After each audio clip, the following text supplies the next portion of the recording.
इस दौर में कंटेंट इतना ज़्यादा उपलब्ध है मार्केट में कि बच्चों में एक फोमो की फीलिंग आने लग जाती है और उन्हें लगता है कि हम ज़्यादा बेहतर तैयारी तब कर पाएंगे, ज़्यादा बेहतर प्रदर्शन तब कर पाएंगे अगर हम ये सारे मटेरियल्स को पढ़ लें।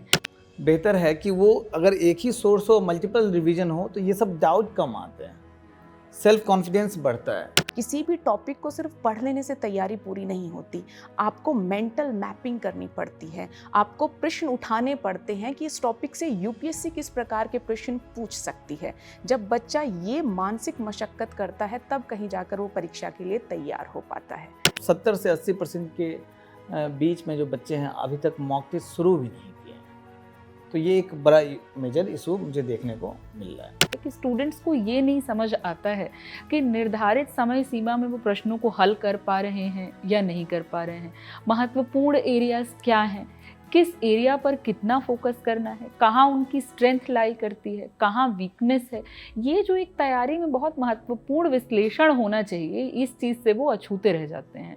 तो इस कारण से उनको मॉक टेस्ट देना भी प्रारंभ करना चाहिए और नियमित तौर पर देते रहना चाहिए। बच्चे को स्टैटिक पोर्शन और करंट अफेयर को इंटीग्रेट करके पढ़ना चाहिए। इससे क्या होगा, समय प्रबंधन बेहतर होगा और समझ बेहतर होगी। तो जो चैप्टर आपका वीक है उसमें आपने जब किसी भी टीचर से पढ़ लिया या खुद से पढ़ा है तो खूब सवाल प्रैक्टिस करना बहुत ज़रूरी है। बिल्कुल सर, अभी बहुत ज़रूरी है कि स्टूडेंट्स अपने शारीरिक स्वास्थ्य का बहुत ख्याल रखें और उसके साथ ही साथ मानसिक स्वास्थ्य का भी ख्याल रखते हुए रिवीजन और अपने टेस्ट पेपर्स को लगाते रहें। प्रोसेस से भटकना नहीं, तो प्रोसेस का आप जब पार्ट बनोगे तो रिजल्ट तो आना ही है। प्राथमिकता निर्धारित करके पढ़ना है। अगर आप इन दोनों पक्षों पर काम कर लेते हैं तो मोटा मोटा मेरे अनुसार आप सफलता के काफ़ी करीब पहुंच जाते हैं।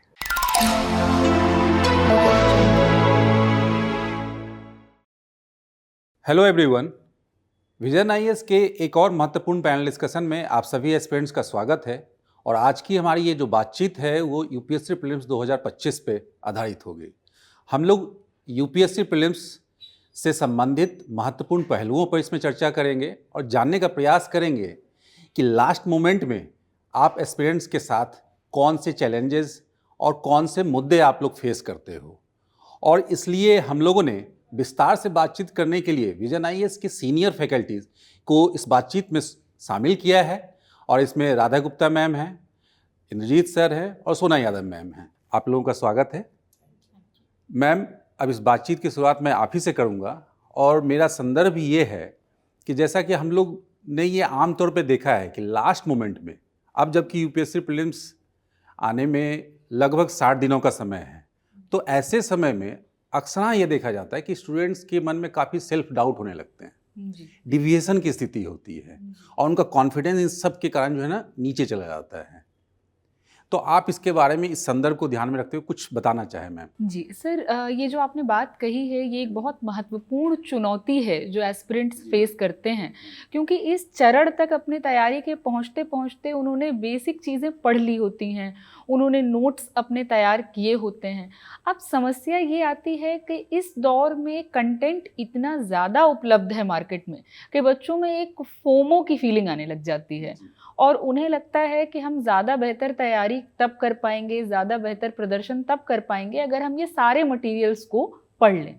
अब इन सारे मटेरियल्स को पढ़ने के दौरान क्या होता है कि एक कन्फ्यूजन, एक केओस की स्थिति बन जाती है और जो उनका मुख्य मटेरियल होना चाहिए था उससे वो काफ़ी ज़्यादा डेविएट होने लग जाते हैं और इस वजह से धीरे धीरे कॉन्फिडेंस भी उनका लूज़ होने लग जाता है।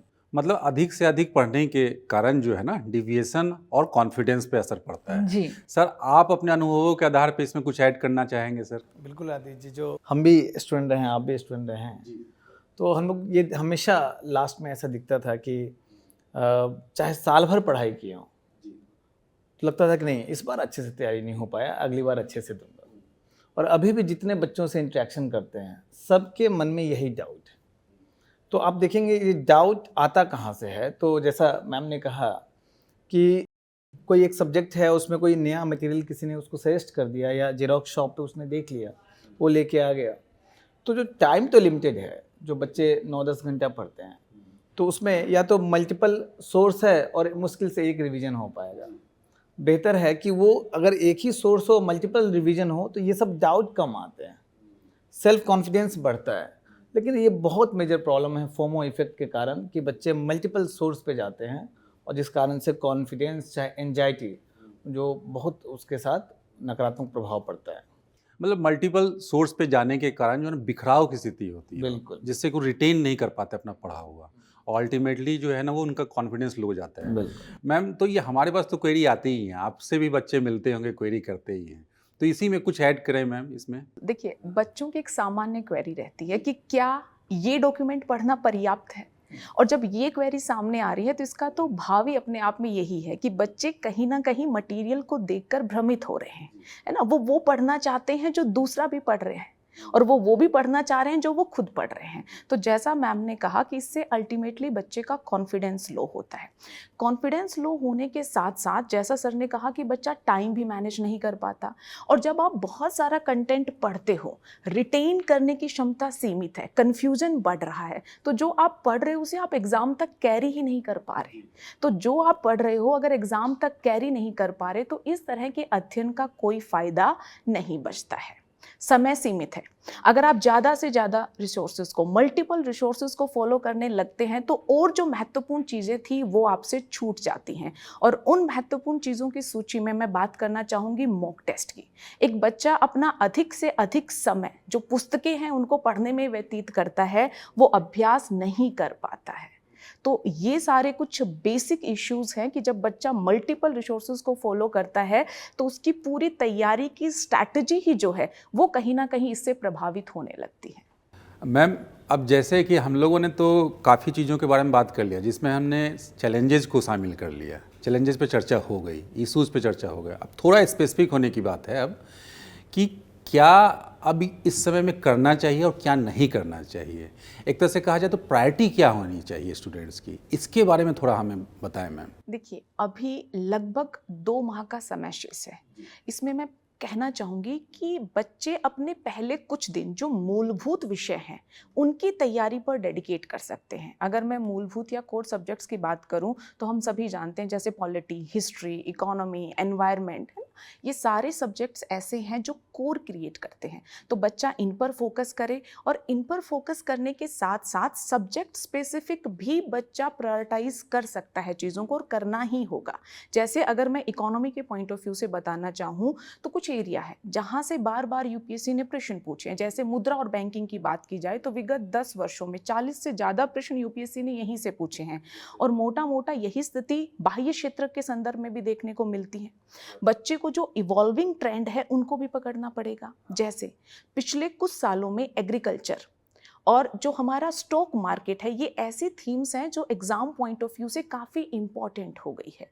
तो बच्चे को इन सारी चीज़ों पर ध्यान देना पड़ेगा, और अच्छे से जो आपका बेसिक मटेरियल रहा है वो कुछ भी हो सकता है सर। किसी के लिए वो एनसीईआरटी बुक्स हो सकती हैं, किसी ने क्लासरूम प्रिंटेड नोट्स रेफ़र किए होंगे, किसी ने रिटर्न नोट्स रेफ़र किए होंगे। एक बार उनको अच्छे से रिवाइज कीजिए, और रिवाइज करने के साथ साथ जहाँ जो बातें ज़रूरी हैं उनके संदर्भ में अपने शॉर्ट नोट्स भी तैयार कीजिए। किसी भी टॉपिक को सिर्फ पढ़ लेने से तैयारी पूरी नहीं होती, आपको मेंटल मैपिंग करनी पड़ती है। आपको प्रश्न उठाने पड़ते हैं कि इस टॉपिक से यूपीएससी किस प्रकार के प्रश्न पूछ सकती है। जब बच्चा ये मानसिक मशक्कत करता है तब कहीं जाकर वो परीक्षा के लिए तैयार हो पाता है। मतलब मेंटल मैपिंग करते हुए आपके अनुसार मैम, बिल्कुल। मतलब अपने आप को कंसोलिडेट करने की ज़रूरत है। जो आपके पास मटेरियल है उसको तैयार करके आगे बढ़ना है। मैम, इसमें कुछ स्पेसिफिक पॉइंट आप कुछ ऐड करना चाहेंगी? बिल्कुल सर, जैसा कि मैम ने बताया कि कोर विषयों की तैयारी बहुत ज़्यादा महत्वपूर्ण है, और जब हम तैयारी कर रहे हैं तो हम यूपीएससी की अपेक्षाओं को ध्यान में रखते हुए तैयारी करें। तो अगर मैं इतिहास विषय का उदाहरण लेकर के यहाँ पर बात करूँ तो जब हम हिस्ट्री पढ़ रहे हैं तो प्रीलिम्स के पर्सपेक्टिव से कुछ ऐसी चीज़ें हैं जो महत्वपूर्ण हो जाती हैं जो मुख्य परीक्षा में नहीं पूछी जा रही हैं, और यही चीज़ उल्टा भी रहती है कि मुख्य परीक्षा में कुछ चीज़ें पूछी जा रही हैं जो प्रारंभिक में नहीं पूछी जा रही हैं।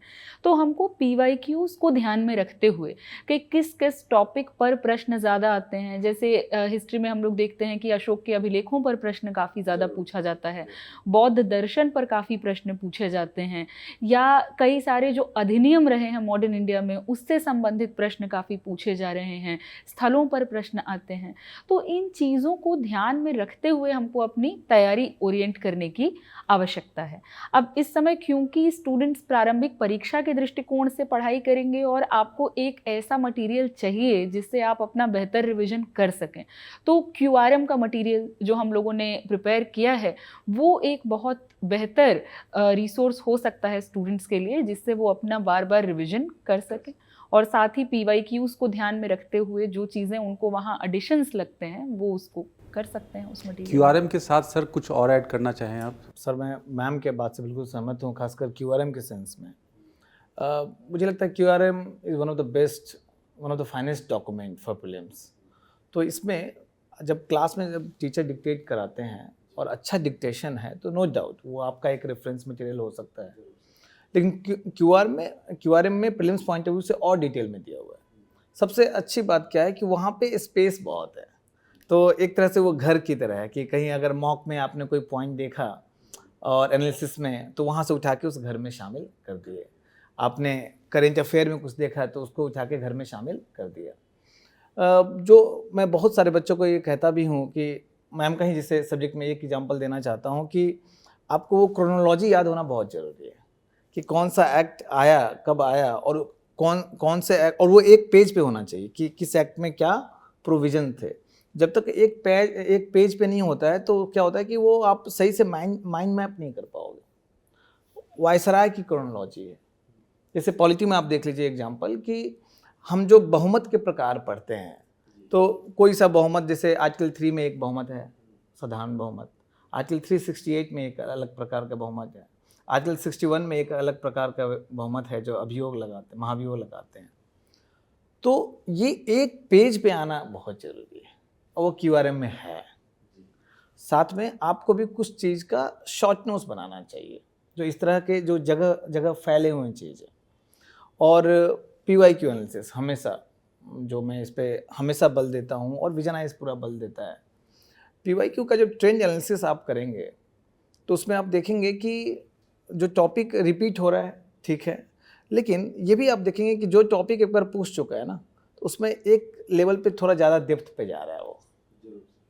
तो आपको ये समझ में आएगा कि किस टॉपिक में हमको कितना डेप्थ में जाना है। जैसे नागरिकता टॉपिक है तो 10 साल में एक सवाल पूछा है, बहुत सिंपल सा, उसमें बहुत डेप्थ में नहीं जाएगा। लेकिन वही आप देखेंगे जब 5th और 6th शेड्यूल काफ़ी चर्चा में भी रहा है तो वो लगातार डीप में जा रहा है। तो आपको वो सब चीज़ यूज करके और अपना शॉर्ट नोट्स अच्छे से प्रिपेयर करना चाहिए। एक चीज़ लास्ट में मैं आपसे शेयर करना चाहता हूँ, काफ़ी बच्चों से इंटरेक्शन मेरा होता रहता है।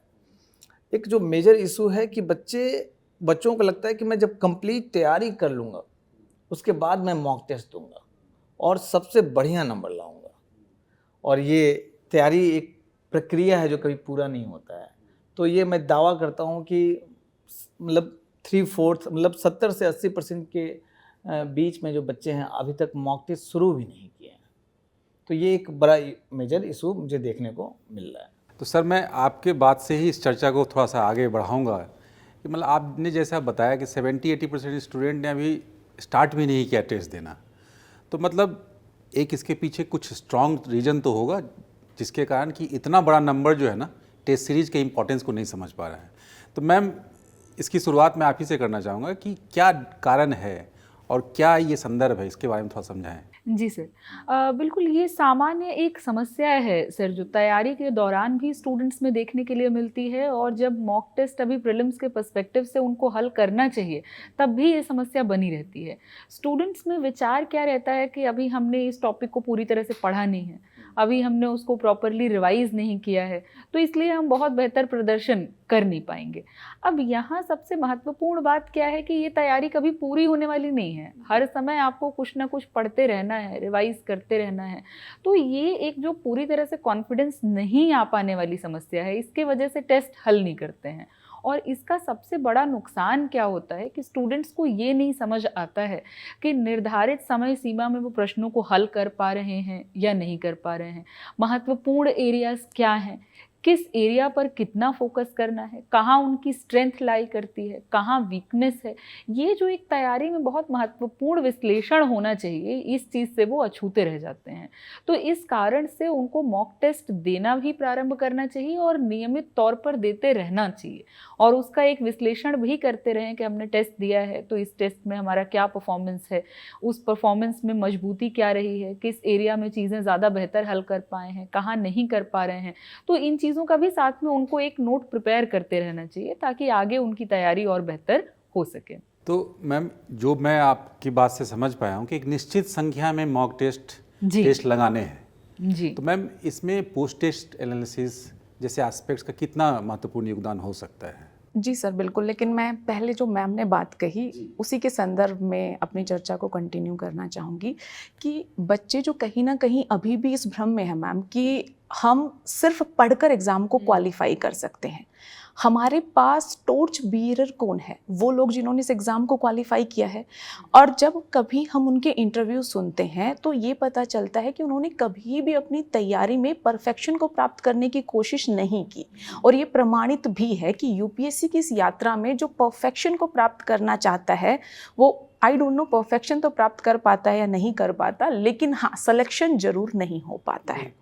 इसलिए एक बच्चे को टेस्ट को गंभीरता से लेना चाहिए और जो भी स्थिति में है उसी को अंतिम स्थिति मानकर टेस्ट देने की कोशिश करनी चाहिए और उसके आधार पर अपनी परफॉर्मेंस का विश्लेषण करना चाहिए। क्योंकि ये जो मॉक टेस्ट है ये आपकी रिटेन करने की क्षमता को बढ़ाते हैं। ये जो भी कंसेप्ट्स को लेकर एक बच्चे में कन्फ्यूजन रहते हैं उन कन्फ्यूजन का समाधान करते हैं। आप देखोगे कि बच्चा बहुत सारी चीज़ें पढ़ता है, जब पढ़ता है तो कॉन्फिडेंस आता है कि मुझे समझ में आ गया, लेकिन उसके बाद जब 10 चीज़ें और पढ़ लेता है तो जो पहले वाली चीज़ें थी उनमें कन्फ्यूजन होने लगता है। तो इस कन्फ्यूजन को क्लियर करता है मॉक टेस्ट। जैसे बहुत ही छोटे छोटे कंसेप्ट CRR SLR में बच्चा कन्फ्यूज हो जाता है। इन्फ्लेशन क्या है, डिफ्लेशन क्या है, डिसइन्फ्लेशन क्या है, रिफ्लेशन क्या है, इनमें कन्फ्यूज हो जाता है।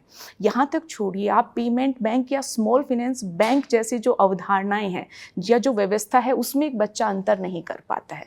तब जब बच्चा टेस्ट देता है और टेस्ट में गलतियाँ करता है और जब पोस्ट टेस्ट एनालिसिस करता है तब उसे पता चलता है कि ये प्रश्न ऐसे थे जो आते थे लेकिन फिर भी मैं सही उत्तर नहीं दे पाया, ये टॉपिक्स ऐसे थे जैसा मैम ने बताया कि इसमें मेरी कमियां रही, मुझे और काम करने की आवश्यकता है, ये सारे टॉपिक्स ऐसे हैं जो मेरी स्ट्रेंथ है, बार बार आपको उन्हीं को पढ़कर अपना समय बर्बाद करने की आवश्यकता नहीं है। तो ये सारी चीज़ें कहाँ से पता चलती है? पोस्ट टेस्ट एनालिसिस से पता चलती हैं। और एक और मैं बिंदु ऐड करना चाहूँगी। अभी कुछ दिन पहले ही एक बच्चे का प्रश्न आया कि मैंने पढ़ा है और पढ़ने के बावजूद मैं प्रश्नों का सही उत्तर नहीं दे पा रहा। तो जो मैंने अपनी प्रॉब्लम समझी है वो कुछ इस प्रकार की है कि मैं प्रश्नों का भाव ही नहीं समझ पाता। तो हम बड़ी बड़ी बातों को लेकर टेस्ट की बात करते हैं कि आप अपने आप को टेस्ट कर पाते हो, अपनी तैयारी को बेहतर कर पाते हो, लेकिन मैं एक बिल्कुल छोटे स्तर का उदाहरण यहाँ दे रही हूँ कि एक प्रश्न की मांग क्या है। जब तक बच्चा मॉक टेस्ट नहीं देता, जब तक PYQ सॉल्व नहीं करता, उसे ये तक समझ में नहीं आता है। कुछ प्रश्न आपसे पूछेंगे ये नहीं होना चाहिए या ये होना चाहिए, संभावना पूछेंगे, कुछ प्रश्न अनिवार्यता की बात करेंगे। तो किस तरह के विकल्पों को उत्तर में शामिल किया जा सकता है, इस बारे में एक बच्चा तभी आश्वस्त हो पाता है जब वो मल्टीपल मॉक्स देता है और प्रश्न का जो भाव है उसे भांपने की कोशिश करता है। तो ये सारे ऐसे पहलू हैं जिनके बारे में बच्चे की जो समझ और आत्मविश्वास है वो मॉक टेस्ट देने के बाद ही बन पाता है। मतलब टेस्ट सीरीज तो इम्पॉर्टेंट है, इसमें कोई दो राय नहीं है। सर, बिल्कुल। लेकिन सर वास्तविक स्थिति ये है, मैं आपके बात को और यहाँ पे ऐड करना चाहूँगा सर, जोड़ देकर, कि वास्तविक स्थिति ये है कि इम्पॉर्टेंट जानने के बावजूद भी अधिकतर बच्चे ये नहीं समझ पाते कहाँ से शुरू करें, कहाँ तक इस यात्रा को ले जानी है, मतलब टेस्ट सीरीज वाली यात्रा को। जैसा आप लोगों ने बोला कि सिर्फ पढ़कर यूपीएससी एग्जामिनेशन नहीं निकाला जा सकता है। तो सर हमारे एस्पिरेंट्स को एक रोड मैप बताएं कि कितना करना है, कितना करना चाहिए, कौन कौन से टेस्ट कब तक लगाना चाहिए, तो इसके बारे में एक ओवरऑल जो स्ट्रेटजी उन्हें पता चल जाए। आदित्य, मैं हमेशा प्रोसेस की बात करता हूँ। हाँ, प्रोसेस जो अगर आप प्रोसेस को फॉलो करते हैं तो रिजल्ट के टेंशन नहीं लेना है। उस प्रोसेस का इंटीग्रल पार्ट है मॉक टेस्ट, क्या है कि जब हम भी एस्पिरेंट रह चुके हैं, आप भी रह चुके हैं, तो जो 100 क्वेश्चंस आते हैं, 100 क्वेश्चन आता है, आप कितना भी पढ़ लें, वो मैक्सिमम 35 से 40 सवाल में कॉन्फिडेंट होंगे आप। उसके अलावा जो बचा हुआ 55 से 60 सवाल और जो अटेम्प्ट करना ही है, क्योंकि 35-40 सवाल में तो आपका निकलेगा नहीं कट ऑफ, तो आपको इंटेलिजेंट गेस लेना पड़ता है। तो मॉक टेस्ट आपको वो इंटेलिजेंट गेस लेने की तैयारी कराता है। और मैं बच्चों को मजाक में हमेशा बोलता हूँ कि यूपीएससी का एग्ज़ाम टफ नहीं है, माहौल टफ है। हाँ, सीरियसली। तो आप जो मॉक टेस्ट भी आपको एग्ज़ाम पैटर्न में देना, एग्ज़ाम के माहौल में देना। इसका मतलब है कि पूरा प्रॉपर मोबाइल ऑफ करके टेबल कुर्सी के साथ, या फिर जो आप टेस्ट सेंटर, अगर आपने टेस्ट सीरीज ज्वाइन किया है तो टेस्ट सेंटर पे जाके देना चाहिए। और बहुत बार तो मैं ये भी कहता हूँ कि घर में दे रहे हो तो फ़ैन भी ऑफ कर लो, क्योंकि वो माहौल बनना चाहिए, गर्मी का माहौल बनना चाहिए। अब जब आप मॉक टेस्ट देते हैं तो कुछ बच्चे ऐसे भी मिलते हैं जो मॉक टेस्ट पे बड़ा फोकस्ड होते हैं, लेकिन आप विश्वास नहीं कीजिएगा, वो 50-60 मॉक टेस्ट देते हैं और मार्क्स को जोड़ के छोड़ देते हैं, एनालिसिस नहीं करते हैं। तो मैम जो बता रही थी कि आपको एनालिसिस करना बहुत ज़रूरी है। कोई बच्चा 100 मॉक टेस्ट दे दे और एनालिसिस ना करे, उससे अच्छा वो बच्चा है जो 5 मॉक टेस्ट दिया है और उसका एनालिसिस किया है। तो आपको जो जितने सब्जेक्ट हैं उसके कम से कम 2-3 सेक्शनल टेस्ट देने चाहिए और उसका बैठ के डीप एनालिसिस करना चाहिए। उसमें आपको ये मालूम चल जाएगा कौन सा स्ट्रॉन्ग पोर्शन है, कौन सा आपका वीक पोर्शन पता लगना बहुत ज़रूरी है। एक चीज़ और जो मैम ने कहा भी कि जो क्वेश्चन का डिमांड समझने में या फिर कौन सा सही नहीं है, ये वर्ड मिस कर जाते हैं। अभी जो ऑप्शंस आते हैं वो नए पैटर्न में 2-3 साल से आ रहा है कि केवल एक स्टेटमेंट सही है, केवल 2 सही है, कि सभी 3 सही है। 1-2 बच्चे मुझे ऐसे भी मिले हैं कि जहाँ पे अगर स्टेटमेंट 2 सही है और लगाना है उनका आंसर केवल एक स्टेटमेंट सही है, लगाते क्या है केवल 2 सही है, क्योंकि 2 और 2 मैच करते हैं वो। और आपको हंसी लगेगा, लेकिन वहाँ चूँकि आपने उस माहौल का प्रैक्टिस नहीं किया है तो ये गलती बहुत बच्चों का होता है। उसी प्रकार से OMR शीट अगर आप घर में भी लगा रहे हैं, लाइब्रेरी में भी लगा रहे हैं मॉक, तो OMR शीट के साथ लगाना है, क्योंकि बहुत सारे बच्चे OMR शीट भरने में गलती करते हैं। तो आपको जब डीप एनालिसिस करते हैं और जो कमज़ोर पक्ष मालूम चल गया, उसके बाद आप अपने नोट्स में आइए, आखिर कहाँ दिक्कत है, क्यों नहीं ये सवाल हो रहा है। जो QRM है या जो रेफरेंस बुक्स हैं या मटेरियल है, उस पर आपको काम करना चाहिए। तो जो हर एक जो सब्जेक्ट है उसका सेक्शनल आप 2-3 लगाएं, उसके बाद फिर इस मंथ के एंड तक आपको फुल लेंथ टेस्ट में तो बिल्कुल आ ही जाना चाहिए। जो बच्चे पहले से लगा रहे हैं उनको अभी से फुल लेंथ टेस्ट बिल्कुल लगाना चाहिए। और लास्ट में आदित्य जी, मैं ये भी कहना चाहता हूँ कि बच्चों के पास एक अपॉर्चुनिटी है कि अभ्यास अभी शुरू होने वाला है और उसमें 3 दिन हैं टेस्ट के। तो पहले तो 21 दिन का गैप है, तो पहला रिवीजन आप पहले अभ्यास के साथ कर सकते हैं, उसके बाद 21 दिन के गैप पे है तो दूसरा रिवीजन, उसके बाद 14 दिन के गैप पे है। बड़ा स्ट्रेटजिक तरीके से वो गैप्स रखे गए हैं ताकि आप मल्टीपल रिवीजन कर सकें। और जब स्कूल में जाएंगे तो आपको रियल जो एग्ज़ाम है उसका सिमुलेशन मिलेगा, तो वहाँ पे आपका रियल टेस्ट होगा और आपका प्रैक्टिस होगा। टेस्ट सीरीज के साथ साथ मतलब हम लोगों ने लगभग चीज़ों पे हम लोगों ने बातचीत कर ली है, मतलब यूपीएससी प्रीलिम्स के लिए जो चीज़ें इंपॉर्टेंट होती हैं। लेकिन अगर करंट अफेयर्स के बारे में बातचीत नहीं की जाए तो यूपीएससी प्रिपरेशन शायद अधूरा रहेगा, क्योंकि नंबर ऑफ क्वेश्चंस ज़्यादा हैं प्रीलिम्स में भी, मेंस में भी और इंटरव्यू लेवल पे तो है ही। तो इसलिए इसे करंट अफेयर को कैसे इनकॉर्पोरेट किया जाए अपनी तैयारी में लास्ट 60 डेज़ में ना, तो मैम ये बताएं आप। देखिए सर, जैसा अभी आपने बताया कि करंट अफेयर के बिना यूपीएससी एग्ज़ाम की तैयारी अधूरी है, ये बात बच्चों के दिमाग में एक दबाव क्रिएट करती है और उनको लगता है कि पता नहीं उनको कितना ज़्यादा करंट अफेयर पढ़ना है। और इससे भी वो बच्चे ज़्यादा परेशान हो जाते हैं जिन्होंने अभी तक करंट अफेयर को उतना गंभीरता से नहीं लिया था, जिन्होंने साल भर उतना रेगुलरली न्यूज़पेपर नहीं पढ़े हैं, मासिक पत्रिकाएं नहीं पढ़ी हैं। तो सबसे पहले तो मैं सारे विद्यार्थियों से कहना चाहूँगी कि घबराने की आवश्यकता नहीं है। अगर अभी तक आपने उतना गंभीरता से नहीं पढ़ा, कहीं ना कहीं कुछ ना कुछ आपने ज़रूर पढ़ा है और वो एग्ज़ाम में पे करेगा। दूसरा, अभी आप ईयरली डॉक्यूमेंट जैसे PT 365 जैसे डॉक्यूमेंट्स को रेफ़र कर सकते हो और वहाँ से करंट अफेयर को कंप्लीट कर सकते हो। प्लस एक बात और है, PT 365 जैसा डॉक्यूमेंट भी सर और मैम आप दोनों ने देखा होगा, अगर सारे सब्जेक्ट का PT 365 और जो एडिशनल पार्ट आता है मिला दिया जाए तो आई थिंक रफली 1000 पृष्ठ से ज़्यादा वो भी हो जाएगा। अब जब चूंकि 2 माह बचे हैं तो उसे भी कवर करना बच्चे के लिए चैलेंजिंग काम हो सकता है। तो सबसे पहले तो एक बच्चे के लिए ये जानना जरूरी है कि उस डॉक्यूमेंट में मात्र 20 से 30% ही करंट अफेयर है, बाकी जो 70% या उससे अबाउ पार्ट है वो स्टैटिक पोर्शन है। बिल्कुल। जैसे कल ही मैं एक आर्टिकल पढ़ रही थी, आर्टिकल था कुछ विदेशी क्षेत्रक और हमारा जो है रुपए गिर रहा है, मूल्यह्रास हो रहा है उसके बारे में। तो उसके बारे में सिर्फ 5 से 6 पॉइंट थे, बाकी सारी बातें हमारे यहाँ एक्सचेंज रेट मैकेनिज्म किस प्रकार के हैं, नीर क्या है, रीर क्या है, इन सब बारों में बातें की गई हैं। तो प्रमुख बात यह है कि एक बच्चे को घबराने की आवश्यकता नहीं है। जहाँ तक बात है करंट अफेयर तैयारी, और मैं स्पेसिफिकली अगर इकोनॉमी के पॉइंट ऑफ व्यू से बात करूँ तो मुझे व्यक्तिगत तौर पर ऐसा लगता है कि एक बच्चे को स्टैटिक पोर्शन और करंट अफेयर को इंटीग्रेट करके पढ़ना चाहिए। इससे क्या होगा, समय प्रबंधन बेहतर होगा और समझ बेहतर होगी। वरना सोचिए कि जब आपके करंट डॉक्यूमेंट में ही 70% के आसपास स्टैटिक पार्ट है, तो जब आप करंट पढ़ रहे हो उसे फिर से पढ़ रहे हो, जब आप स्टैटिक पढ़ रहे हो तब भी उसे पढ़ रहे हो। तो अगर आप एक साथ जब आप मुद्रा और बैंकिंग लेकर बैठे तो मुद्रा और बैंकिंग का करंट अपडेट भी साथ साथ देखिए, समझ बेहतर होगी और समय का प्रबंधन बेहतर ढंग से हो पाएगा। और इकोनॉमी में सिर्फ हम करंट अफेयर में पत्रिकाओं की बात करें या स्टैटिक पोर्शन की बात करें, यहाँ से बात पूरी नहीं होती है। एक बच्चे को बजट को भी देखना पड़ेगा, इकोनॉमिक सर्वे को भी देखना पड़ेगा। कुछ महत्वपूर्ण गवर्नमेंट वेबसाइट्स हैं उन पर भी बच्चे को विजिट करनी पड़ेगी, जैसे मोस्पई में एक बच्चा जब भी सर्च करे, अगर डेटा विज डाले तो बहुत सारे ट्रेंड वहाँ से निकल कर आते हैं। और आपने देखा होगा इकोनॉमी में ट्रेंड आधारित प्रश्न काफ़ी महत्वपूर्ण भूमिका निभाते हैं। तो आपको इन सब एस्पेक्ट्स पर भी ध्यान देना पड़ेगा। लकीर का फ़कीर बनकर इवॉल्विंग होते हुए पैटर्न के अनुसार काम नहीं चल सकता। यानी कंसेप्चुअल क्लैरिटी पर ध्यान दीजिए, चाहे वो स्टैटिक से जुड़ी हुई है चाहे वो करंट अफेयर से जुड़ी हुई है। ट्रेंड्स पर आपको काम करना पड़ेगा। राष्ट्र स्तर पर कोई महत्वपूर्ण रिपोर्ट है, वैश्विक स्तर पर कोई महत्वपूर्ण रिपोर्ट है, सम्मेलन है, बच्चे को अपने आप को इन सब के बारे में अपडेट करना पड़ेगा।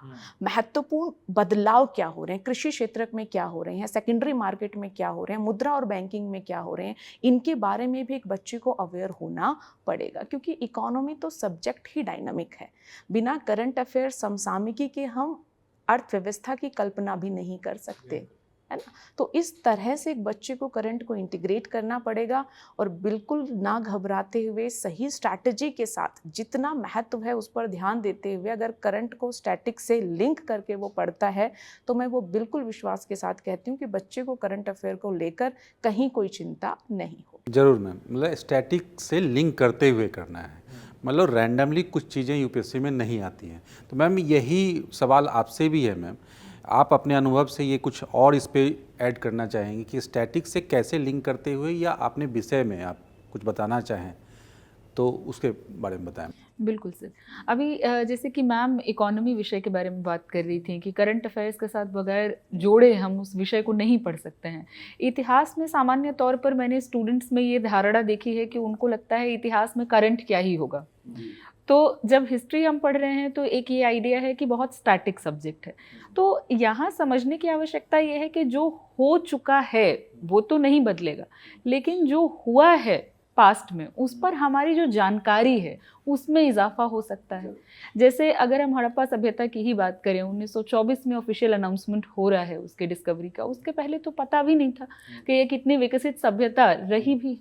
तो इतिहास विषय के संदर्भ में अगर हम लोग देखें यूपीएससी को, तो कोई भी नई जगह जिसका एक्सकवेशन चल रहा है या किसी कारणों से न्यूज़ में रही है, जैसे उदाहरण के तौर पर पिछले साल एक मांगडू करके साइट आई थी, सामान्य तौर पर जो भी पुस्तकें हैं उसमें उसके बारे में जानकारी नहीं मिलेगी।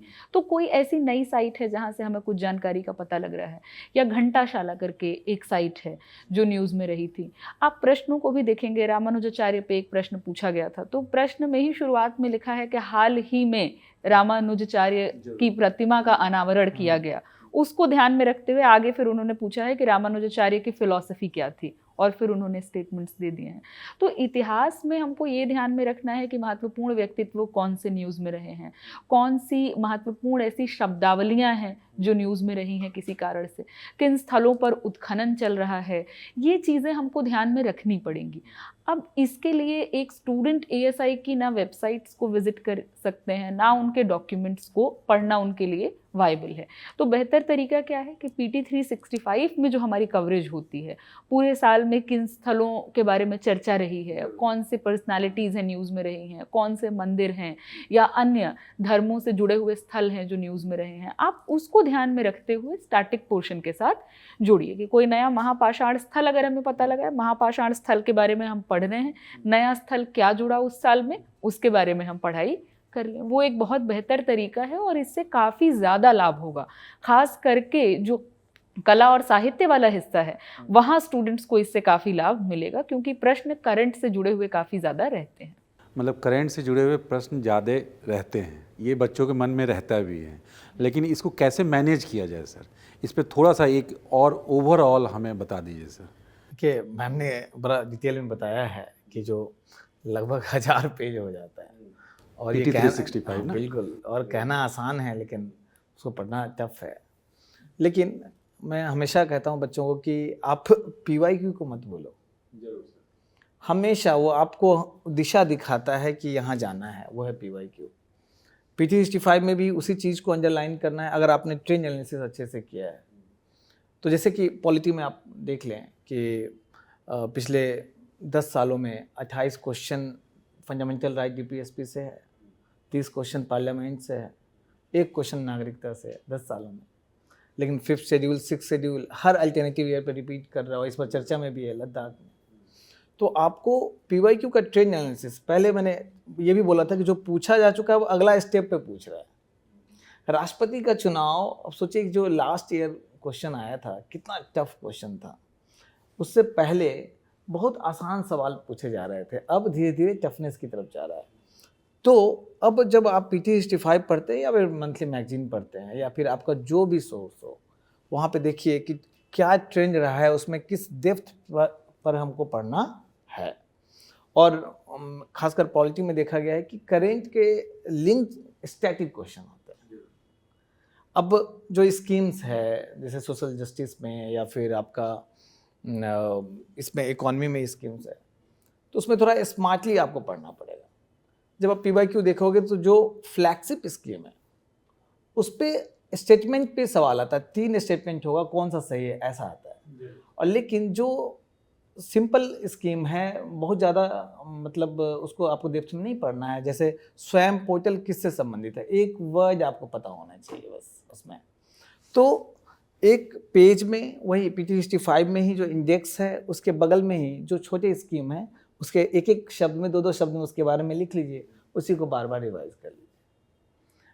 आप जब ट्रेंड एनालिसिस करते हैं तो मालूम चलता है कि अरे जिस स्कीम का 5 साल पूरा हुआ है और ख़ासकर वो महिला से संबंधित है, कोई अधिनियम जो 5 साल पूरा हुआ है महिला से संबंधित है, तो ये डेडली कॉम्बिनेशन है सवाल पूछना है। अभी एक और ट्रेंड देखा गया है कि जो राष्ट्रपति अपने बजट भाषण में जिस स्कीम का उल्लेख करती हैं, राष्ट्रपति का बजट भाषण कितना 15 पेज का 17 पेज, इस बार 17 पेज का है। पिछले बार उससे 17 पेज से 7 सवाल आए थे। ऑब्वियसली वहाँ पे स्कीम का डिटेलिंग नहीं है बजट भाषण में, लेकिन वो उस स्कीम को उठा के आपको PT 365 से डिटेल में पढ़ना है, उस पर ज़्यादा फोकस करना है।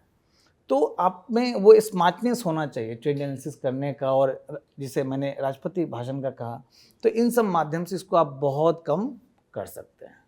और हाँ, फिर से वही एक सोर्स होना चाहिए आपको करेंट अफेयर के लिए। अगर मंथली मैगजीन आपने पढ़ा है, जरूरत नहीं है PT 65 का। अगर आप ये पढ़े हैं तो मंथली मैगजीन की आवश्यकता अभी नहीं है। तो उसका मल्टीपल रिवीजन, 6-7 रिवीजन नहीं करेंगे तो फिर वो दिमाग में रहता नहीं है। तो ये सब मुझे लगता है कि करंट में बच्चों को ध्यान रखना चाहिए। मतलब कुल मिला के स्मार्टली प्रिपेयर करना है, जैसा मैम ने कहा भी था, लकीर का फकीर नहीं बनना है करंट में अफेयर को तैयार करने समय। और ये स्टैटिक से जुड़ा होता है, लिंक होता है। तो मैम इसके साथ साथ इम्पॉर्टेंट एक जो एस्पेक्ट है UPSC प्रीलिम्स को पास करने के लिए, एप्टीट्यूड टेस्ट CSAT, तो इसके बारे में भी बच्चों के मन में काफ़ी चीज़ें रहती हैं, तो इसके बारे में कुछ बताएं मैम। सर, एक जो समस्या है CSAT की तैयारी से जुड़ी हुई और हिंदी माध्यम में बहुत ज़्यादा जो प्रेवलेंट हो जाती है कि इसको लेकर के काफ़ी ज़्यादा डर बना रहता है स्टूडेंट्स में। एक तो डर वाला हिस्सा हो जाता है और दूसरा ये होता है कि भाई इसको आखिर में हम कुछ समय में देख लेंगे। तो लगातार तैयारी इसकी नहीं होती है और अंततः क्या होता है कि अंग्रेज़ी है, बहुत कठिनाई का स्तर काफ़ी बढ़ गया है। अगर हम लॉजिकल रीजनिंग के क्वेश्चंस देखें, गणित के देखें, उसमें भी कठिनाई का स्तर काफ़ी ज़्यादा बढ़ा है। और अगर हम जो कॉम्प्रिहेंशन वाले क्वेश्चंस हैं उनको देख रहे हैं, वहाँ भी कठिनाई का स्तर काफ़ी ज़्यादा बढ़ा है। तो अब जब 2 महीने रहते हैं तो बहुत आवश्यक है कि स्टूडेंट्स कम से कम 1 घंटा तो अपनी तैयारी में रोज़ इसको दें। जो हिस्से उनके वहाँ वीक हैं उन हिस्सों की प्रैक्टिस करें, बार बार रिवीजन करें और उसके साथ साथ सप्ताह में 1 टेस्ट कम से कम परीक्षा जैसे माहौल में वो लगाएं, ताकि उनको समझ में आए कि कहाँ पर उनकी गलतियाँ हैं और कैसे उनको मिनिमम एक जो क्वालिफाइंग मार्क्स है वहाँ तक वो पहुँच सकते हैं। जी, प्रश्नों की प्रवृत्ति बदल रही है मैम सीसैट में, मतलब दिन प्रतिदिन जो है टफ होता जा रहा है पेपर, और बच्चों के लिए भी जो है ना पास करने में थोड़ी कठिनाई तो आ ही रही है, ये वास्तविकता है। तो इस सिचुएशन में लास्ट के 60 डेज़ में जिसके लिए हम लोग बातचीत कर रहे हैं, तो सीसैट पे क्या करना है क्या नहीं करना है मैम, थोड़ा सा इसमें डिटेल में थोड़ा सा। बिल्कुल बिल्कुल, देखिए जो मैम ने बात बताई मैं उसी को आगे बढ़ाना चाहूँगी कि सबसे पहले तो मेरा अनुभव ये कहता है कि सीसेट में कोई one fit for all policy नहीं हो सकती। ये एक बच्चे की स्ट्रेंथ वीकनेस पर डिपेंड करेगा कि उसे सीसेट पर कितना काम करने की आवश्यकता है। तो मैं तो यही मान के चल रही हूँ कि अभी तक बच्चों को पता होना चाहिए कि उनकी क्या स्ट्रेंथ और क्या वीकनेस है। अगर अभी भी आपने नहीं आइडेंटिफाई किया है तो बहुत देरी नहीं हुई है। सबसे पहले तो कुछ टेस्ट लगाकर, और उसमें भी मैं कहूँगी सीरियस माहौल में विगत वर्षों के प्रश्न पत्र अगर यूपीएससी के लगा पाएँ तो लगाइए और अपना स्कोर देखिए कितना आ रहा है। अगर आप 100+ की श्रेणी में जा रहे हैं तब आप मोटा मोटा सेफ है, लेकिन अगर उससे कम है 70, 80 इसी के आसपास आपका स्कोर है, तब आपको सीसेट को बहुत ज़्यादा गंभीरता से लेने की आवश्यकता है। जिन बच्चों का स्कोर बहुत कम है सर, वो सिंपल सा कुछ काम कर सकते हैं, जैसे आप टॉपिक उठा लीजिए कि ये 2 दिन ये एक टॉपिक, ये 2 दिन ये एक टॉपिक। मतलब इस प्रकार से आप अपनी एक स्ट्रैटेजी बना सकते हो। जैसा मैम ने कहा कि डेली तैयारी के साथ आप सीसेट की तैयारी को भी इंक्लूड करके चलें। ये एक बच्चा जानता है लेकिन बार बार भूल जाता है कि अगर आपने सीसेट को क्वालिफाई नहीं किया तो जीएस में चाहे आपका प्रदर्शन कितना भी अच्छा रहे, आप परीक्षा को उत्तीर्ण नहीं कर पाएंगे।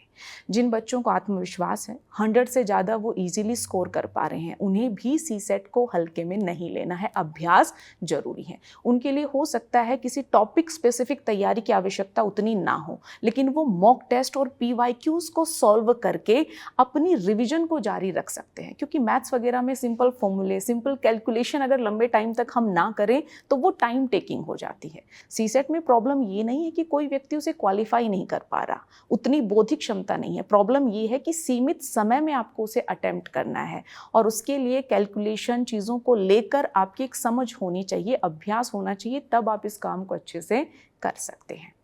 एक और सुझाव मैं यहाँ पर बच्चे को देना चाहूँगी कि मोटा मोटा 3 सेक्शन पूछे जा रहे हैं आपसे। रीजनिंग पूछी जा रही है, मैथ पूछा जा रहा है और कॉम्प्रिहेंशन पूछी जा रही है। एक बच्चे को सबसे पहले तो बैठकर ये विचार करना पड़ेगा कि उसके स्ट्रॉन्ग एरिया कौन से हैं, वहाँ से वो लगभग कितने प्रश्न बना सकता है, वीक एरिया कौन से हैं। अगर स्ट्रॉन्ग एरिया में फॉर एग्जाम्पल बहुत डिफिकल्ट क्वेश्चन आ जाए, ऐसे में क्या, तो कम से कम जो उसे उतना नहीं आता उसको उस जो एरिया है उसे भी इतना प्रिपेयर करना पड़ेगा कि वहाँ से अगर आवश्यकता पड़े तो कुछ 10, 12, 13, 14 प्रश्न वो बच्चा मैनेज कर पाए। तो उसे सेक्शंस पर ध्यान देना पड़ेगा, अपनी स्ट्रेंथ वीकनेस को आइडेंटिफाई करना पड़ेगा और उसके आधार पर अपनी एक होलिस्टिक रणनीति बनानी पड़ेगी कि क्या कितना पढ़ने की आवश्यकता है और मुझे सीसेट को कितना समय देने की आवश्यकता है। ये सब बातें तो हो गई सर, मैं आपसे एकदम प्रैक्टिकल सवाल पूछना चाहूँगा, क्या सीसेट से डरने की ज़रूरत है या फिर इसे मैनेज किया जा सकता है सर? इसके बारे में सर थोड़ा बताएं। हाँ सर, जो दोनों मैम ने कहा है तो लगभग बातों को तो उन्होंने कही दिया है, लेकिन एक जो मेरा ऑब्जर्वेशन है कि जब मैं बच्चों से मिलता हूँ तो मुझे काफ़ी दुख होता है इस बात का कि ठीक ठाक प्रतिशत है उन बच्चों का जो इसको एकदम फॉर ग्रांटेड लेते हैं कि नहीं सर मेरा मैथमेटिक्स बैकग्राउंड है, हम कर ही लेंगे। तो हम ऐसे भी बच्चों को जानते हैं जो IIT कानपुर से पढ़े हैं, मैथमेटिक्स ऑप्शनल है और वो सीसेट में 2 साल 3 साल फेल किए हैं। क्यों? फॉर ग्रांटेड लेना। तो पहला चीज़ फॉर ग्रांटेड नहीं लेना है। दूसरा, ये एप्टीट्यूड, नाम में ही एप्टीट्यूड है। जब भी आप कोई भी सब्जेक्ट जिसमें एप्टीट्यूड हो तो उसको प्रैक्टिस करना पड़ता है। ये भी काफ़ी बच्चों का मेंटेलिटी देखते हैं कि ये टीचर बेस्ट है, इनका वीडियो देख लें और वो जो फॉर्मूला बता रहे हैं उसको नोट डाउन कर लें, उससे मेरा हो जाएगा। बिल्कुल नहीं होगा, क्योंकि जब हम लोग भी बचपन में जब जोड़ घटाव सीख रहे थे तो प्रैक्टिस करते तो खूब गलती होता था, लेकिन एक टाइम आ गया प्रैक्टिस करते करते कि वो गलतियाँ बंद हो गई। तो जो चैप्टर आपका वीक है उसमें आपने जब किसी भी टीचर से पढ़ लिया या खुद से पढ़ा है तो खूब सवाल प्रैक्टिस करना बहुत ज़रूरी है। मैम ने जैसे कहा कि 3 सेक्शन है, कॉम्प्रिहेंशन, रीजनिंग, मैथ्स, तो किसी का 2 सेक्शन मजबूत होता है, एक कमज़ोर होता है। और अच्छा से अच्छा स्टूडेंट आप देखिएगा कि 80 का 80 सवाल अटेम्प्ट नहीं करते हैं। अगर आप 50 कर लेते हैं तो उसमें पास हो जाएंगे। लेकिन आपको ये पता होना चाहिए कि अगर आप मैथमेटिक्स वीक है और आपने प्रैक्टिस किया है तो कौन से क्वेश्चन आपको छोड़ना है, उसमें फंसना नहीं है। तो इसीलिए जो चैप्टर्स आपके मजबूत हैं या एवरेज हैं मैथमेटिक्स में, उसको प्रैक्टिस करके बहुत अच्छा करना है कि उसके सवाल अटेम्प्ट हो ही जाए। और रीजनिंग और कॉम्प्रिहेंशन के तो आप कर ही लेंगे। उन बच्चों की बात करो जिनका मैथमेटिक्स बैकग्राउंड नहीं है, जिनको ज़्यादा प्रॉब्लम आता है। एक और चीज़ जो सीसेट के साथ खासकर, जो मैं पहले भी कहता हूँ कि ये माहौल बहुत टफ है उसका। बहुत सारे ऐसे बच्चे मिलते हैं कि वही पेपर जब घर पे करते हैं तो वो पास हो जाते हैं, 80, 85, 90 नंबर आता है। लेकिन याद रखना है आपको कि जो टेस्ट सेंटर पे प्रेशर होता है, जो घर पे प्रेशर होता है, वहाँ की तुलना में बहुत कम है। 20 नंबर का आप अंतर मान लो, 15 नंबर का अंतर मान लो, तो आपको घर पे कम से कम 85-90 आना चाहिए। वहाँ पे एक रात पहले आपको नींद नहीं आई है, उसके बाद आप देने गए हैं एग्ज़ाम, बीच में 3 घंटे का गैप है जिसमें बहुत ज़्यादा गर्मी है, एग्जॉस्ट हो जाते हैं और उसमें आप उतनी तपती गर्मी में आप एग्ज़ाम देते हो, तो उससे एफिशिएंसी बहुत कम हो जाता है। बहुत सारे बच्चे कहते हैं कि सर मुझे वहाँ नींद आ गया, दिमाग नहीं चल रहा था। स्वाभाविक। हाँ, तो आपको जब मॉक देते हैं, घर पे जब आप लगाते हैं, तो उसी प्रकार की गर्मी में प्रैक्टिस करना चाहिए। तो मुझे लगता है कि इसको फॉर ग्रांटेड नहीं लेना चाहिए, अभी सही वक्त है। और चूँकि ये प्रायोरिटी है, मेरे अनुसार सबसे ज़्यादा प्रायोरिटी सीसेट है, तो इसको सबसे पहले आप करें। मॉर्निंग में डेली आप 2-3 घंटा इसको प्रैक्टिस जरूर कीजिए, तो पक्का निकलेगा सीसेट। मैं मतलब एक बात जरूर और ऐड करना चाहूँगी सर, जो आपने कहा कि जब बच्चा घर पे सीसेट का पेपर देता है तो वो सिर्फ सीसेट का टेस्ट दे रहा है, वो जीएस के बाद सीसेट का पेपर नहीं दे रहा है। बिल्कुल। आप जितनी भी कोशिश करें, हम सब ने ये अनुभव किया है कि आपके जीएस का जो प्रदर्शन है वो भी आपके सीसेट के प्रभाव पेपर को पड़ता है। जरूर प्रभावित करता है। तो एक सुझाव मैं यहाँ और देना चाहूँगी कि आप कुछ टेस्ट जरूर ऐसे दीजिए जिसमें आप पहला पेपर जीएस का दे रहे हो और दूसरा सीसेट का दे रहे हो। जैसे यहाँ पर अभ्यास आपके लिए सहायक हो सकता है, क्योंकि बिल्कुल उसी माहौल में, बिल्कुल उसी प्रकार की स्थिति में आप टेस्ट दे रहे हो और जीएस और सीसेट दोनों को साथ अटेम्प्ट करने की कोशिश कर रहे हो। तो आपको बिल्कुल ऐसे अभ्यास करना पड़ेगा और ये ध्यान रखना है कि घर पे अगर आप 90+ स्कोर कर रहे हो तब कहीं जाकर पेपर में आप क्वालिफाई कर पाओगे। तो कोशिश करो कि एनी हाउ घर पर आपका स्कोर जब भी आप टेस्ट लगा रहे हो 100+ एटलीस्ट रहे, ताकि सेफली आप एग्जाम को क्वालिफाई कर पाए। मतलब उस दिन के प्रोसेस को भी पूरा फॉलो करना पड़ेगा, हमें प्रैक्टिस करना पड़ेगा घर में, जिससे कि उस दिन कुछ इस तरह की बातें ना हो। और डरने की ज़रूरत नहीं है, मैनेज किया जा सकता है। बिल्कुल ज़रूर सर। हम लोगों ने मतलब अभी तक लगभग सारे आयामों पे लगभग विस्तार से बातचीत की है। फ़ायदा तो इससे मिलेगा और अधिक हमारा आशा यही है कि काफ़ी सहायक हो। लास्ट में मैं आप लोगों से ये अपेक्षा है कि कुछ मैसेज देना चाहें जो कि उनके लिए उपयोगी हो इस लास्ट 60 डेज़ में। तो मैम, मैं आपसे शुरुआत करना चाहूँगा। बिल्कुल सर, अभी बहुत ज़रूरी है कि स्टूडेंट्स अपने शारीरिक स्वास्थ्य का बहुत ख्याल रखें और उसके साथ ही साथ मानसिक स्वास्थ्य का भी ख्याल रखते हुए रिवीजन और अपने टेस्ट पेपर्स को लगाते रहें। मैं यही स्टूडेंट से कहना चाहूँगा कि प्रोसेस पे ध्यान देना है। प्रोसेस का मतलब है कि एक source, multiple revision, mock test, उसका एनालिसिस, ये सब प्रोसेस का पार्ट है। प्रोसेस से भटकना नहीं है। तो प्रोसेस का आप जब पार्ट बनोगे तो रिजल्ट तो आना ही है। जितना मैं समझ पा रही हूँ, सफल होने के लिए शिक्षा और समय दोनों का सही उपयोग बहुत जरूरी है। एक बच्चा शिक्षा का उपयोग कैसे कर सकता है कि सिर्फ पढ़े नहीं, उसके एप्लीकेशन पर भी ध्यान दे, यानी मॉक टेस्ट भी आप अटेम्प्ट करें। समय का सही प्रबंधन आप कैसे कर सकते हो, क्या कितना पढ़ना है, प्राथमिकता निर्धारित करके पढ़ना है। अगर आप इन दोनों पक्षों पर काम कर लेते हैं तो मोटा मोटा मेरे अनुसार आप सफलता के काफ़ी करीब पहुंच जाते हैं। आप सभी लोगों का धन्यवाद काफ़ी विस्तार से बताने के लिए, सारे पक्षों में चर्चा करने के लिए। आशा है कि आप लोगों को, आप सभी अभ्यर्थियों को इससे सहायता मिलेगी, इस बातचीत से, और जो समझ पैदा होगी उससे आप एक सही रणनीति के साथ इस लास्ट 60 डेज का अधिक से अधिक सदुपयोग कर सकेंगे, है ना। और ऐसे ही अन्य पैनल डिस्कशंस के लिए विजन IAS के चैनल को देखते रहें। धन्यवाद।